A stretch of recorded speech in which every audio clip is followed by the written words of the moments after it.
بسم اللہ الرحمن الرحیم۔ اور اس وقت کا تذکرہ سنو جب تمہارے پروردگار نے فرشتوں سے کہا کہ میں زمین میں ایک خلیفہ بنانے والا ہوں۔ وہ کہنے لگے کہ آپ زمین میں ایسی مخلوق پیدا کریں گے جو اس میں فساد مچائے اور خون خرابہ کرے، حالانکہ ہم آپ کی تسبیح اور حمد اور تقدیس میں لگے ہوئے ہیں۔ اللہ نے کہا میں وہ باتیں جانتا ہوں جو تم نہیں جانتے۔ اور آدم کو اللہ نے سارے کے سارے نام سکھا دیے، پھر ان کو فرشتوں کے سامنے پیش کیا اور ان سے کہا اگر تم سچے ہو تو مجھے ان چیزوں کے نام تو بتلاؤ۔ وہ بول اٹھے آپ ہی کی ذات پاک ہے، جو کچھ علم آپ نے ہمیں دیا ہے اس کے سوا ہم کچھ نہیں جانتے۔ حقیقت میں علم و حکمت کے مالک تو صرف آپ ہیں۔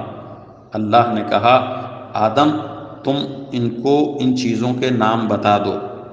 چنانچہ جب ان کے نام ان کو بتا دیے تو اللہ نے فرشتوں سے کہا کیا میں نے تم سے نہیں کہا تھا کہ میں آسمانوں اور زمین کے بھید جانتا ہوں، اور جو کچھ تم ظاہر کرتے ہو اور جو کچھ چھپاتے ہو مجھے اس سب کا علم ہے۔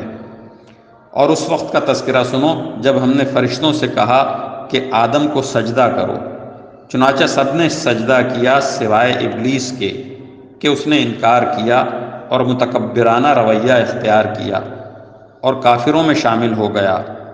اور ہم نے کہا آدم تم اور تمہاری بیوی جنت میں رہو اور اس میں سے جہاں سے چاہو جی بھر کے کھاؤ، مگر اس درخت کے پاس بھی مت جانا ورنہ تم ظالموں میں شمار ہوگے۔ پھر ہوا یہ کہ شیطان نے ان دونوں کو وہاں سے ڈگمگا دیا، اور جس عیش میں وہ تھے اس سے انہیں نکال کر رہا، اور ہم نے آدم اور ان کی بیوی اور ابلیس سے کہا کہ اب تم سب یہاں سے اتر جاؤ، تم ایک دوسرے کے دشمن ہوگے، اور تمہارے لیے ایک مدت تک زمین میں ٹھہرنا اور کسی قدر فائدہ اٹھانا طے کر دیا گیا ہے۔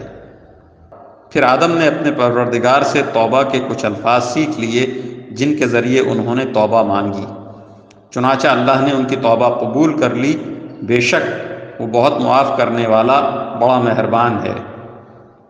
ہم نے کہا اب تم سب یہاں سے اتر جاؤ، پھر اگر میری طرف سے کوئی ہدایت تمہیں پہنچے تو جو لوگ میری ہدایت کی پیروی کریں گے ان کو نہ کوئی خوف ہوگا اور نہ وہ کسی غم میں مبتلا ہوں گے، اور جو لوگ کفر کا ارتکاب کریں گے اور ہماری آیتوں کو جھٹلائیں گے وہ دوزخ والے لوگ ہیں جہاں وہ ہمیشہ رہیں گے۔